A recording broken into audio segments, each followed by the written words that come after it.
My best friend and I made the stereotypical if we're both single by 30 we'll get married pact while drunk 8 years ago, but now we're both 29 and just slept together, also while drunk, and I can't help but get butterflies when I think about him. I, 29F, have known this friend, 29M, since pre-K. We were raised in a small town and pretty much grew up together. I had the biggest crush on him all throughout elementary but then stopped come middle school.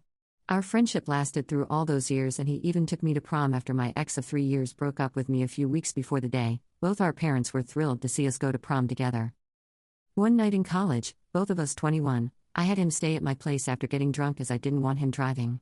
He asked me then to make a promise with him that if by the time we turn 30 and we're both single, we'll marry each other. Thinking this is drunk talk, I agreed to it as he wouldn't take me telling him he was drunk and needed to go to sleep as an answer. We've both been in and out of relationships since and now are both single.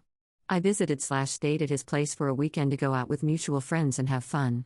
The first night we came back home and had drunk intercourse. We woke up in the morning and were both shocked that we actually did it. We talked about it, laughed it off and went about our day as normal.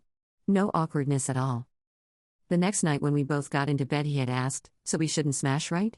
I laughed as I was still in shock from the night before but also started to overthink if saying yes was the right answer or to say no. Then he said, "Because I don't think we should." We didn't but ended up cuddling throughout the night and even the next morning on the couch while watching TV. I'm now back home and questioning if I'm actually developing feelings, or more so uncovering feelings that were there for years before, for him or if it's just the excitement from all the feel-good emotions. Why would he ask so we shouldn't smash right if he wasn't thinking of wanting to? Reliving that night, I'm thinking I should have said we should just to see what his reaction would have been. Had he agreed, I would have been okay with it. Is this the beginning of some overdue relationship that our families have been manifesting for years or am I just getting caught up in my emotions? Update, y'all. Let me first thank everyone who was in the comments. Y'all really helped push me outside of my comfort zone and I do not regret it one bit. So once I had the courage, I texted him asking if when he said "so we shouldn't smash right," did he want to? His response, "Duh, but you shut that down real quick," so I was like, I'ma respect your wishes." I died laughing. We talked about this for a while and I told him I wish I had taken more initiative and been more vulnerable while I was there as I regretted not doing either. We then spent the next 4 hours sending audio messages to each other talking about that night and just the time we spent together. My voice was so shaky in these messages as being vulnerable is something I'm not good with, but with him, I don't have a fear of being open and honest. Definitely a feeling I haven't felt in a while. We've spent the last week just having random conversations and learning a little more about each other. He was telling me about his job and shared his goals and dreams. The passion and enthusiasm he had while talking about this was so energizing. I couldn't help but have the biggest smile on my face while reading his messages. At this point, I just wanted to know more about him. Which is so crazy to think BC it's like I've known him all my life, but I don't really know him or how he got to where he is today. It's been so interesting and I'm loving every part of it. The other day we reminisce over our first real interaction together, a kindergarten Valentine's Day dance. I shared with him how Lil Pre-K, my name, prayed that day would happen and how all the love letters I wrote to him paid off. Yes, I used to write this kid love letters.